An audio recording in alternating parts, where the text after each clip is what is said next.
Okay, what's up, everyone? It's Richard and Z-Bubs here. We're the Psyop hunters. We're on the prowl for Psyops today. Okay, so here we have some Psyops. I think we're on the case. See what you think. Okay, so we we got Greta Thunberg. She sails to Gaza. She's intercepted. Oh shoot, she's intercepted. Okay, that's my dramatic acting. Oh my god, she's intercepted. Oh, the aid they all packed. They can't deliver it. Oh, they can't deliver it. The aid, and they packed it all. Guess it's a big surprise. Guess Greta and her team didn't know that was going to happen.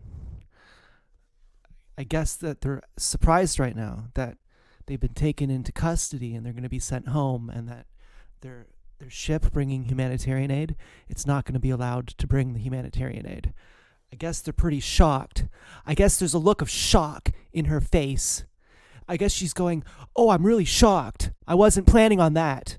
I guess that's what Greta and her ship, when the alarms go off on her ship.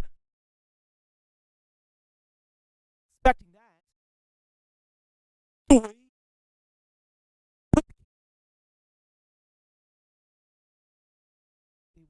They wouldn't kill me. I'm Greta. They love me. And the guy, my first mate, he's a real hottie. You can't kill someone beautiful like us. And the audience is supposed to go, "That's right. They can't kill little Greta. Greta's just like my little baby angel." Yeah, I promise. Genocide's real bad. That's what they say. They say, "I promise, genocide's real bad." They're not going to kill my little Greta, though. They're not going to kill anyone over here, so, you know. So,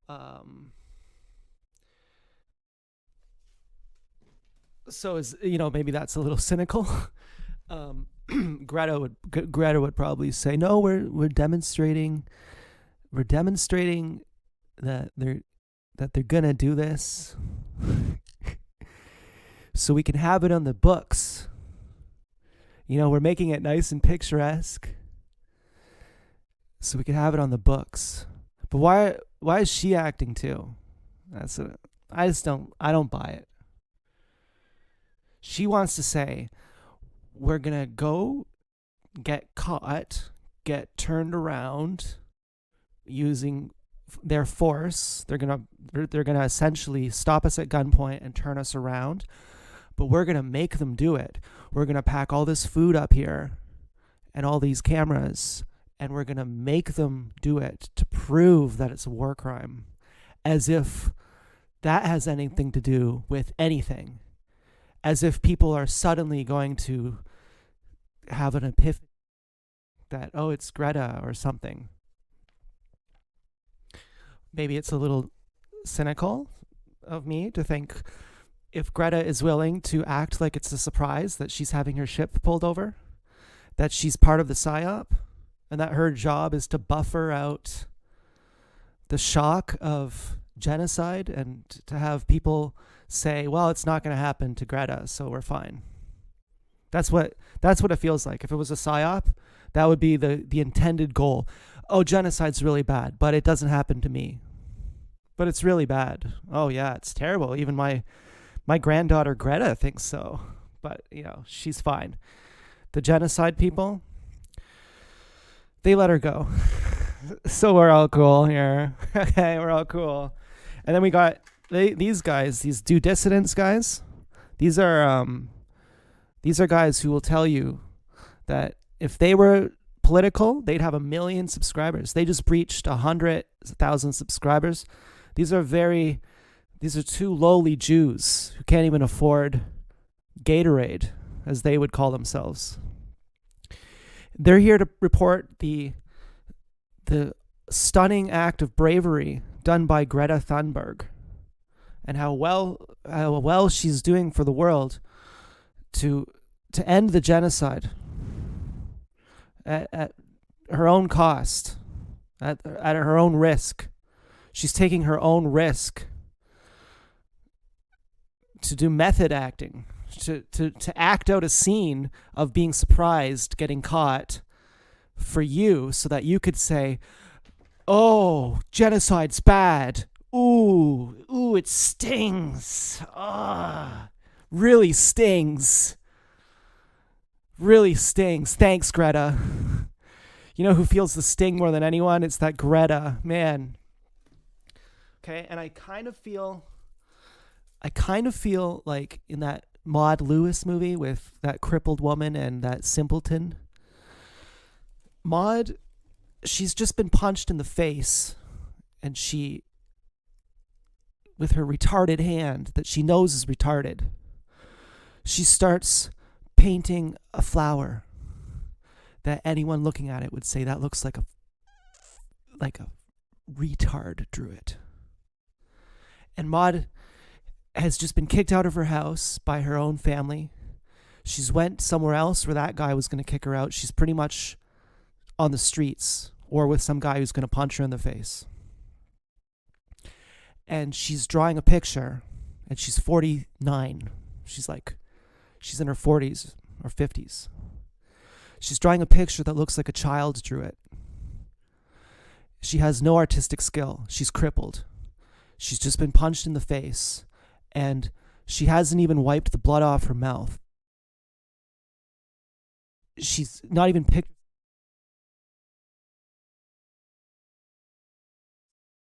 So stupid.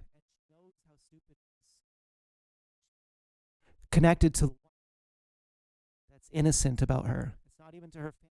It's not like she's remembering an innocent time with her. Her not reliving anything. She's in the moment. She's present. And the only thing that she's connecting with is drawing a picture of what's beautiful to her, which is a flower. And she knows no one is going to like it, and the guy who sees it might punch her in the head for it. But she has to create something of her truth. And she's fucked. She has nowhere to go, but she still is going to create something because it brings her some truth. It brings her something.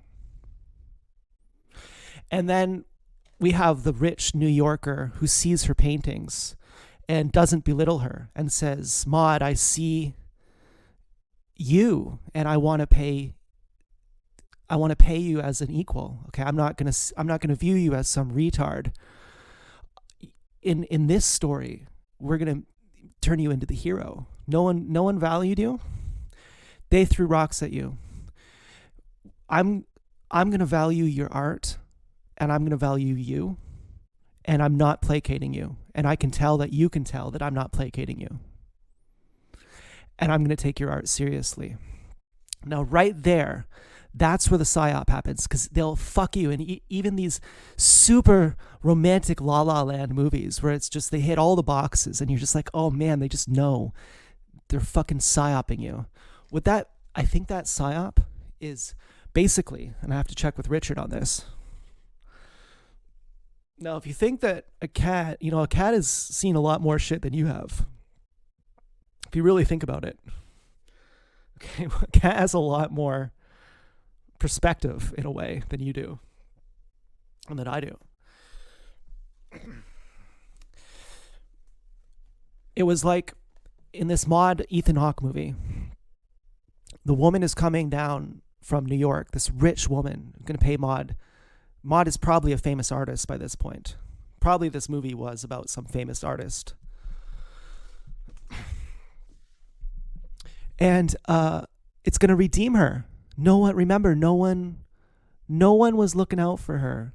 And all she had was her own creativity. When she was all by herself, everyone was punching her in the head. And she, in her dying move, in her last breath move, when nothing else mattered, she just wanted to paint a picture. No one saw her. No one recognized it.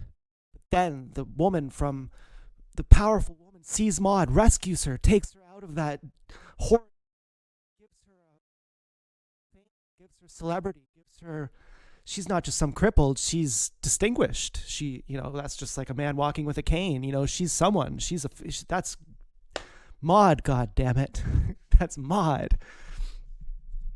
And the psyop of that movie is that you need someone to rescue you,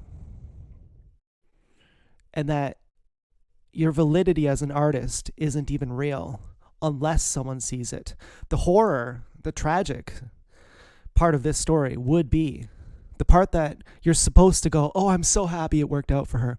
The horror would be if it never worked out and it was just, she just dies in a ditch painting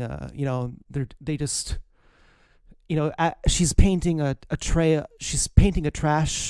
piece of trash as she dies and gets thrown in the garbage bin. And they're just like, yeah, just throw her in. Just grind her up. Grind her up. And so what they're really saying, and this is very subtle. This is so subtle. What they're really saying is that unless someone acknowledges you, you're nothing. Really, that's what they're playing on. They're playing on the horror of, God forbid, that rich New York woman didn't find Maud. God forbid, what a tragedy that would be. But that's not necessarily true. Okay, let me just I almost want to read some things to you about Marilyn Monroe.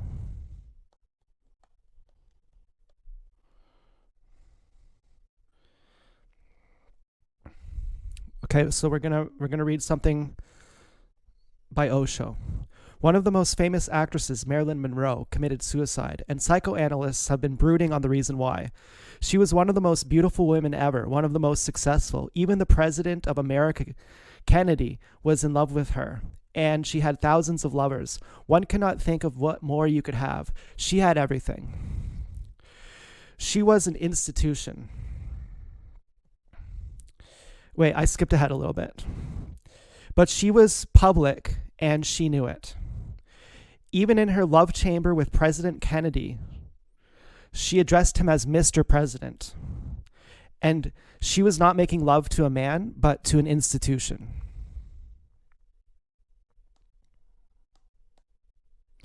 She was an institution. By and by, she became aware that she had nothing private. Once somebody asked her, she had just posed nude for a calendar. Did you have anything on while you posed nude for the calendar? She said, yes, I had something on, the radio. Exposed nude, no private self. My feeling is that she committed suicide because that was the only thing left she could have done privately. Everything was public. That was the only thing left she could do on her own, alone, something absolutely intimate and secret.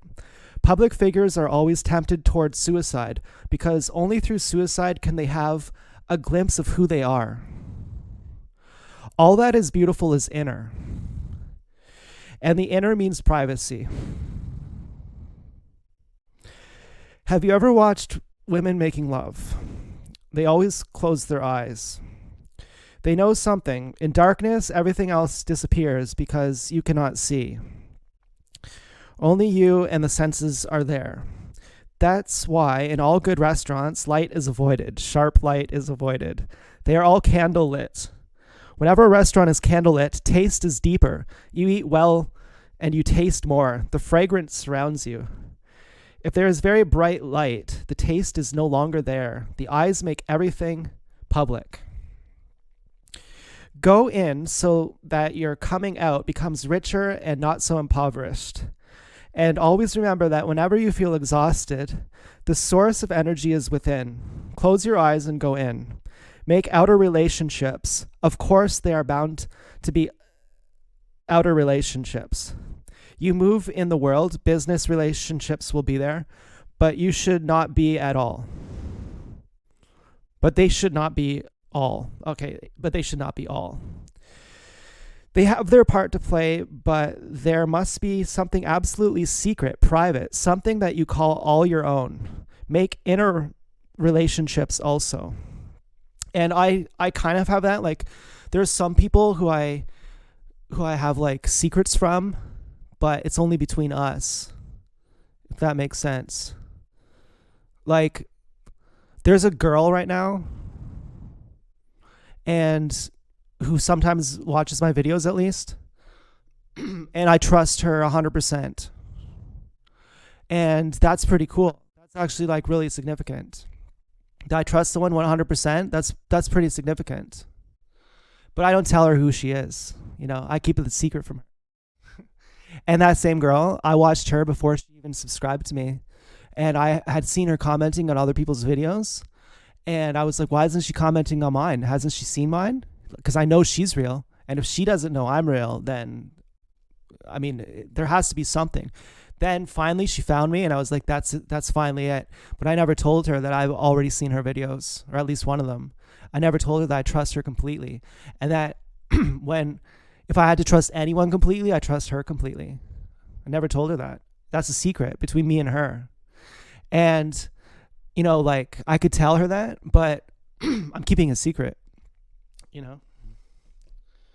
because it makes it more special. But I don't mean to be a salesman-y, like kind of like I'm high and I'm like, this is really significant. I swear you have to listen to this one point. I really think I have something significant here to say about this. Like there's someone who I trust completely. Like I don't even know if you know what when you can trust someone completely. I don't even know if you know how many layers, how broken your trust has been, and how significant it is that you can still say that. Like I don't even know if you can get it.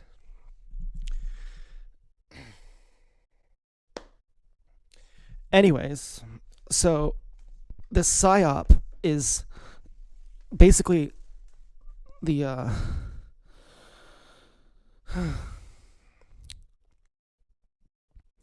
basically the Psyop that unless it something good works out for you, that there's nothing better. That's it, basically. That there's nothing inner. That's the Psyop. There's nothing inner. It's all on the outside. You have nothing private. There's nothing that could matter to you unless a rich city New York woman recognizes you. But if you are just the only one who knows your talent and your beauty, if you're the only one who knows it, you're just as good as nothing. You're not even worth anything.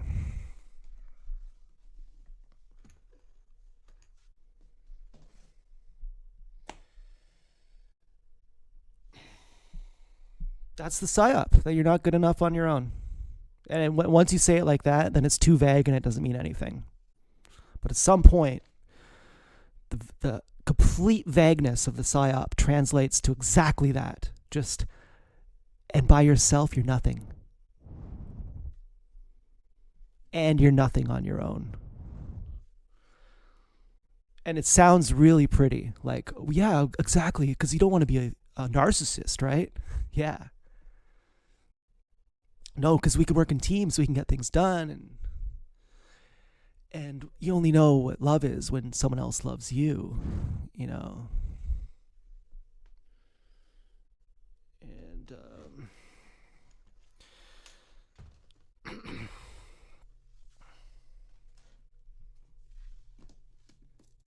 so what's going on with the technology of the dictators? Who's winning?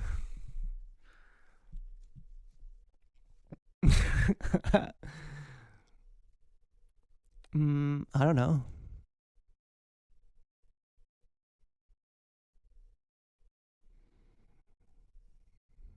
I don't know, but it's not the people who are um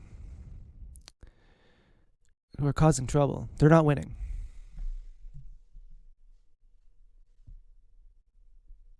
I think we're the winners, actually. Yep.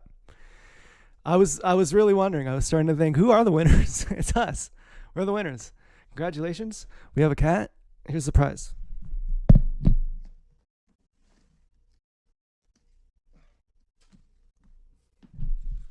Ta-da! We have Richard. Okay, he's very big, very fresh, very zinc. Okay, he's not doing any psyops over here, although he probably is.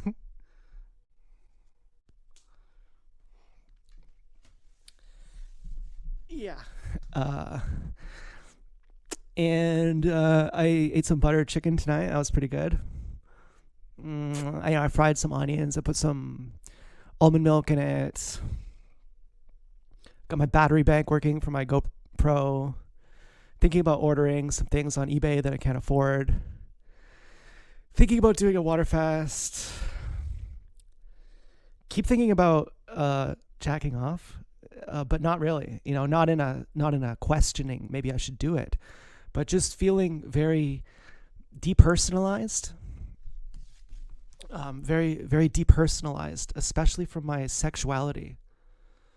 Feeling almost like, oh, what's that? Like almost externalizing it. Like, what's that? Oh, that would be interesting. Let's try doing that. No, no, no, no. Don't do that. That's your one rule right now. Don't do that. you can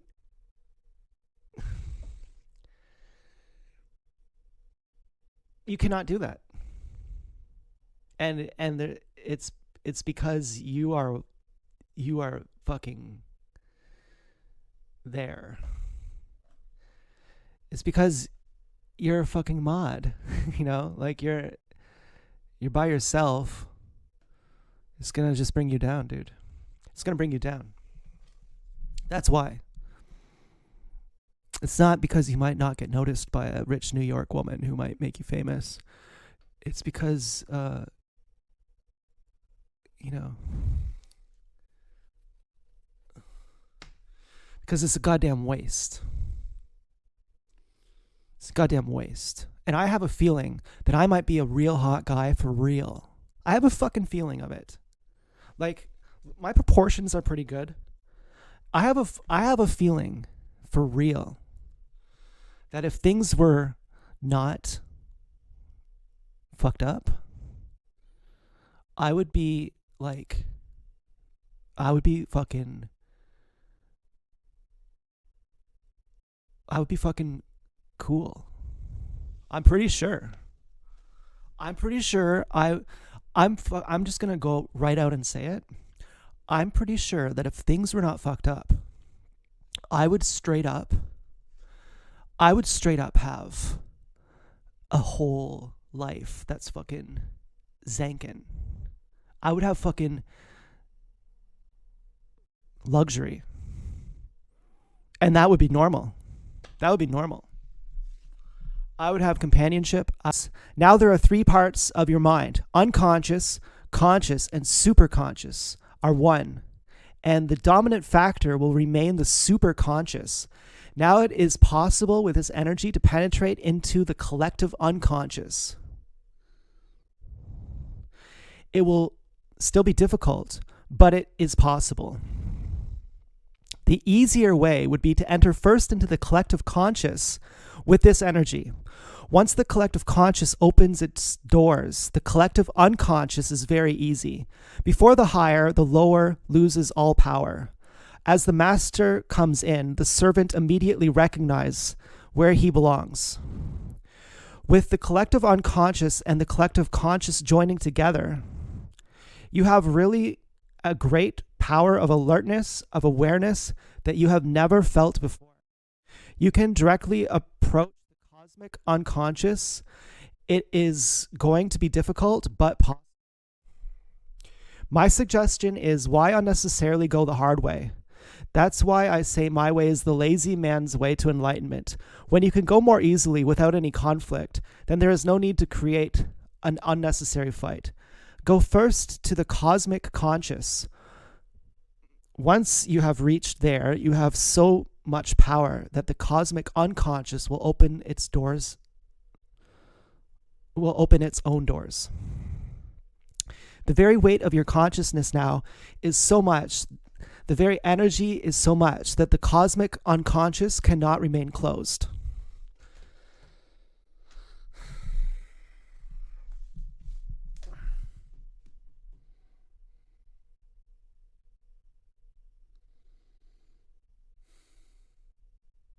I wish so badly right now that I could totally understand everything that I just read. But I feel like a total noob. I actually feel completely more dumb than before I read that.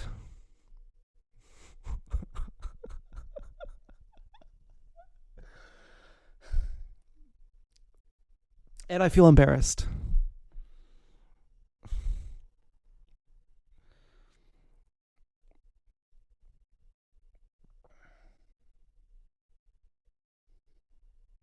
So I'm going to stick with my original meaning. There's no such thing as the conscious mind. Because the mind is always unconscious. The mind is unconscious.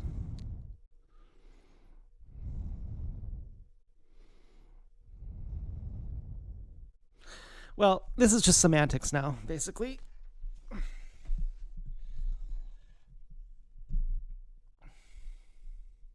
Basically, I'm pretty bored. I don't really want to talk about this anymore. But just to be polite, I'll say I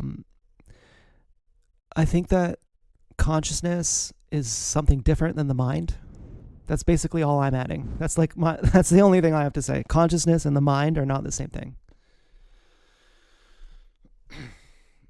And it seems like every psyop, and I think that's what Osho is saying too. I mean, I think he's saying the same thing. Okay, and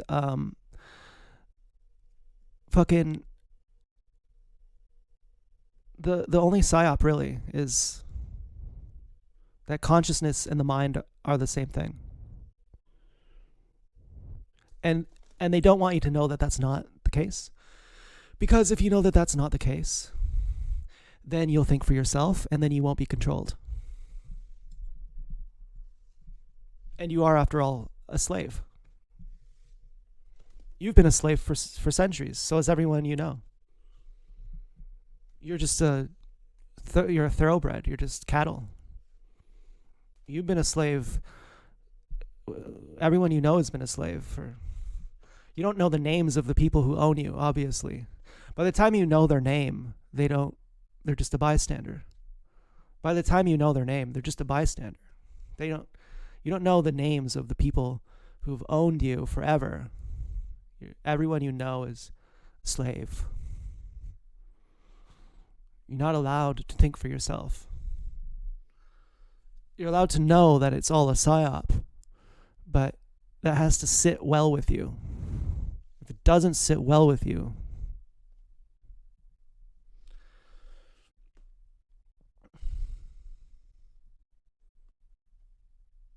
well, then you're next on the chopping block, really.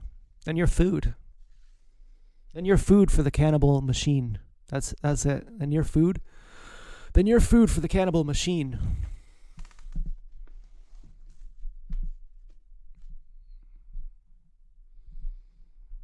And you got to figure out what you want, because all those people in the cannibal machine, they're not. I don't think they're doing so well. I know they have they have millions. They have prostitutes. They have blood money. And they say, well, we are smart. We got everything. We'll take all your shit and fucking blast you. And you're just calling us Neanderthals, but we have, we got what we want. We have the money, we have the power, we have the sex, we have the fame, we have the prestige, we have the bragging rights, we have the ego, we have the soft, sensitive moments, we have the relatability, we have the public relations specialists. How is that dumb?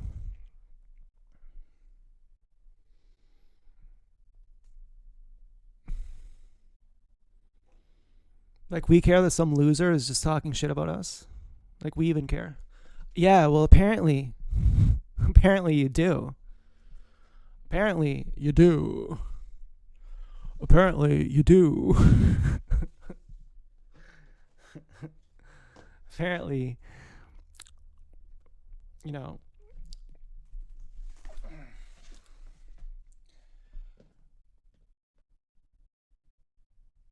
apparently there's something that you want that you can't get. I think that's I think that has to be said too. There's something that these people want that they can't get. And I don't think that these people know what it is. Because I think if they knew what it was, they wouldn't try and get it. Because basically they're trying to get their own loosh or their own light or their own life. And they're trying to steal it from other people because they take for granted that it can't come from within themselves. That's kind of the basic psyop. That it can't come from within yourself. And the way they do that is they make you think about God before you ever ask the question. Before it's even natural to ask, why am I here? What is all this? Before you'd ever ask that, they say that's your spirit and that's your mind. That's what they say. They link it up, and that's what they do when they circumcise you too.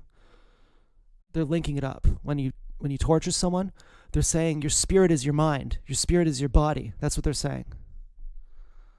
And they're saying the faster we get you to link up, the more money you'll make. Like, the highest percentage of Nobel Prize winners are circumcised. Not a coincidence. Probably the richest people on the earth are probably circumcised. Not a coincidence. Because we're going to torture them when they're babies. That's going to make their mind and their spirit the same thing, according to the baby. We're going to turn spirit into a mind phenomenon. And that's what it does when you torture someone. You're trying to make their soul and their body together. The baby isn't in its body yet. The soul of the baby is still floating somewhere. When you torture the baby, you're trying to say the soul is your body. It's in you. It's your physical body. It's your mind. That's what you're trying to do when you torture a baby. And that's why they torture the baby, because it gives them the head up. And you can see it works. They have all the Nobel Prizes. All 40% of the Nobel Prize winners are circumcised. Only 15% of the world's population are circumcised. What's the reason? It's because they have their spirit conflated with their mind, with their body. But it's not actually true. Your spirit is your consciousness. Your consciousness is not your mind. And they tell you that your consciousness is your mind. And once you believe that, then you know that because your mind is powerless, then you know that your consciousness, according to you, your consciousness is also powerless. So then you become a beggar and you try to steal loosh off people and you try to burn other people's loosh to get a vicarious kind of high off of them. That you're in denial together. That you know that you don't really have it, but you think they might have it. And they know that they don't really have it, but they think you might have it. So that you're going to mutually steal something off each other.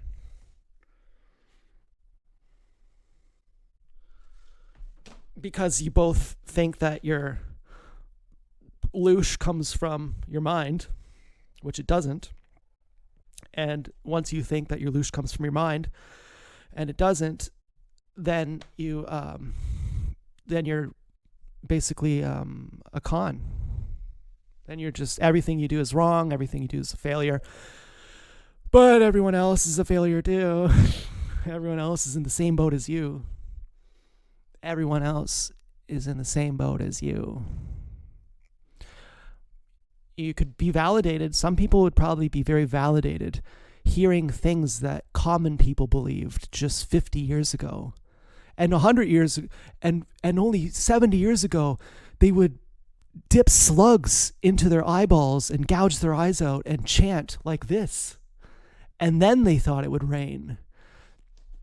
And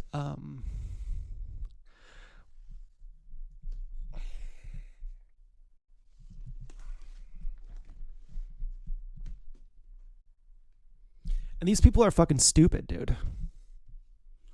You shouldn't have that excuse. Well, I'm just a tribe. I just live in a tribe, and I thought that if I did some supernatural, you shouldn't be a fucking idiot just because you live in a tribe. Like, I would have friendship. I would have health. I would have prosperity. I would have sensibility. I would have structure. I would have something worth having. I really fucking feel like that. I really fucking feel like that. And it's been so far removed from me that to even think about those kind of things doesn't even mean anything. What am I going to hope for some rich New York woman to come and save me? Or I'm going to paint a picture or something.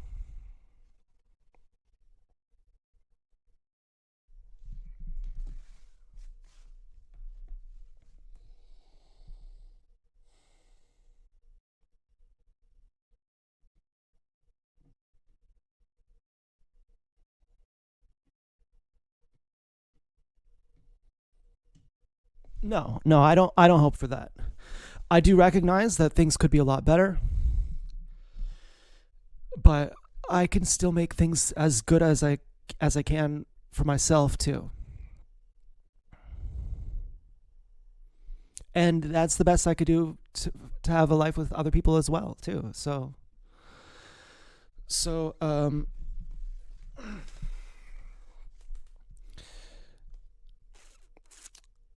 I'm here with my good choices. Like, I'm at least bearing witness to good choices, to good body chemistry, to poetic irony, to beauty, to things that are nice, to fucking good food.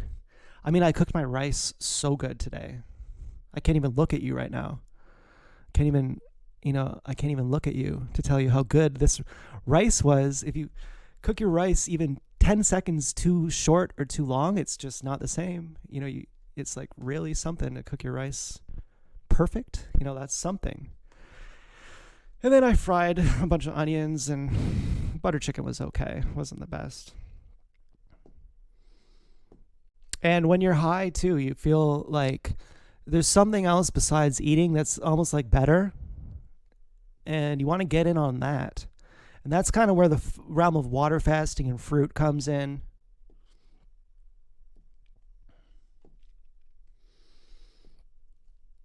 And then once you know that it's all a psyop, you probably already know, regardless, right away. You could probably tell as a baby that it's all a psyop. But once you don't jive with it, once you are crystallized that it doesn't jive with you, that's going to be your journey towards opposite of everyone else, and that's going to be your journey towards your truth. And how fast you go on that journey, whether you get a little taste of it through psychedelics, or you try getting a longer taste of it through healthy eating.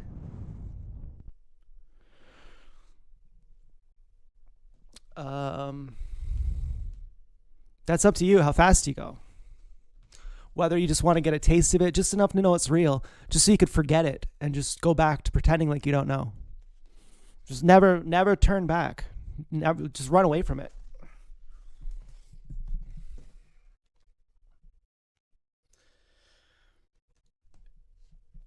I like to go pretty slow. I'm pretty old man scared, like obsessive compulsive, wear a fanny pack, check the weather, over prepare. And then I'm like impulsive too. I think I drive myself crazy. I think I drive myself a little bit crazy sometimes. And then I act completely impulsively. But then when I'm impulsive, I think like, oh, an even wiser intelligence has my back.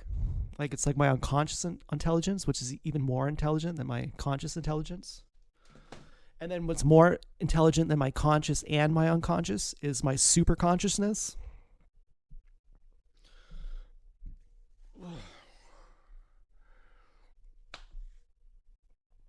And my superconsciousness is part of my consciousness. And my conscious mind is part of my unconscious mind, actually. The mind is part of unconsciousness. The mind is unconsciousness. The mind is unconscious. Just point blank, period, stop. Mind is unconscious. Just process that and just dance.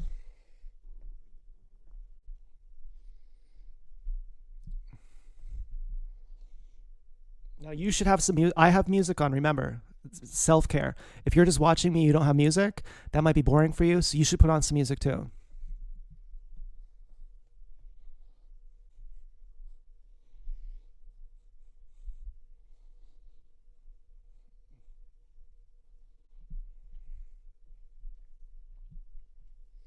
So your super consciousness is basically just your consciousness.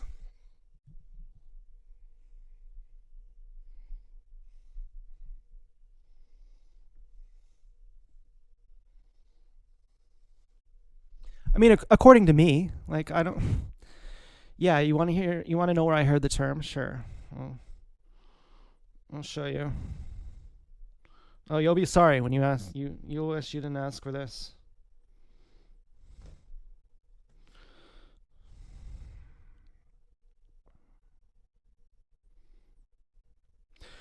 Okay, super consciousness, the mind, Osho. Hang tight, the digital masterpiece is almost here.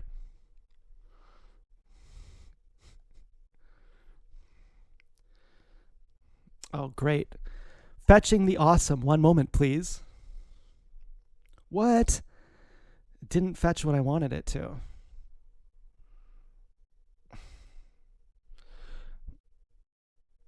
Okay, the lazy man's way to enlightenment. Where psychoanalysis is missing is that it does not change the conscious mind's attitudes. It keeps the conscious mind as it is, and in fact tries to change the conscious mind. In fact, if it tried to change the conscious mind, society would not accept the psychoanalysis. Psychoanalysis would be in the same trouble as I am. It wouldn't be respected as a profession. It would be rejected.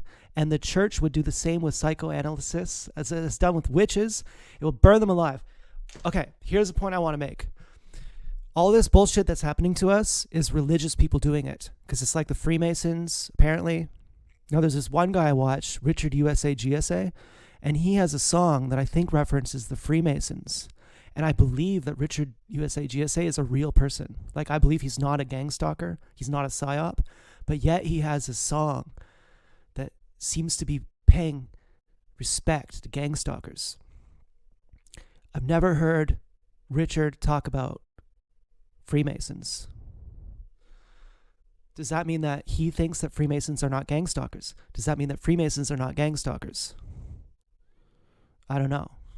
But if it's true that the Freemasons are doing all this, and some people would say it's true because there are Freemason lodges in every city around the world. Some people say it's true because of the targeting. They have like the numbers 3 a lot. I don't know. I know that if I think that it's a certain group doing it, the gang stalkers will make me want to think that. So I don't really know what's going on. But I believe, at least when I believe that the Freemasons are behind this, it's religion. It's these religious people. And the religious people are always the godless. The people who are the most dead inside are always religious. That's how it is. That's simply the very basic truth of it.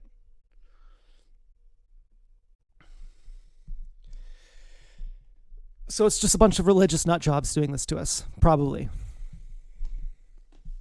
Probably that's really what it is. All based in hallucination, based in starving yourself, based in celibacy, based in fasting, things that are unnatural, hurting your body for the sake of austerity. Acting like you're not the body. Teaching you to disregard your body. Disrespect your body. Okay, so The society, the church, the state, all perfectly happy if you don't change the conscious mind. Then go on doing everything you want to do. It is all play because you are just not going to destroy the old, past, and traditional. Its roots are in the conscious mind. The society has trained the conscious mind, and it protects its training. The only way is to go a little higher than the conscious mind, where society is not conditioned to anything and has not approached, which is absolutely pure and innocent. And this is a natural phenomenon, that the superconscious is more powerful than the conscious. And it is innocent as the unconscious, with only one difference. The unconscious is dark, and the superconscious is alert, full of light. It can see things in its own light. It does not need any borrowed insights. Well, if I may borrow an insight from Osho, which I'm borrowing right now and downloading and dancing to, it's pretty great. Okay, so anyways,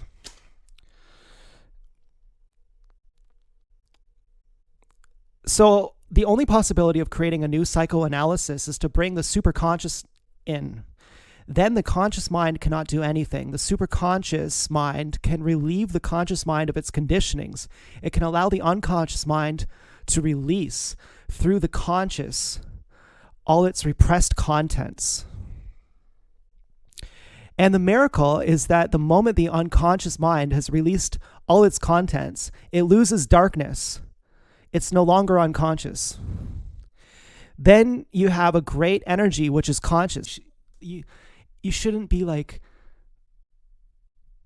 doing dances thinking that it corresponds with the rain. Or maybe it does. I mean, I think there's a season, some people say the reason the sun exists is for the flower. You think the flower exists because of the sun, but actually the sun only exists because of the flower. It's just, you think it rains for you, but you exist just for the rain. I don't know. Okay, final answer. I can't even remember the question. I don't know what the question was. Something about the rain. Is the rain truly beautiful?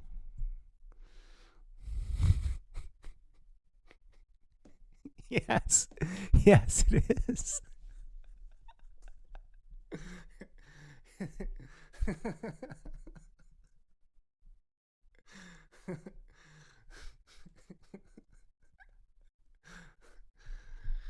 Well, anyways, it's a pretty nice night out.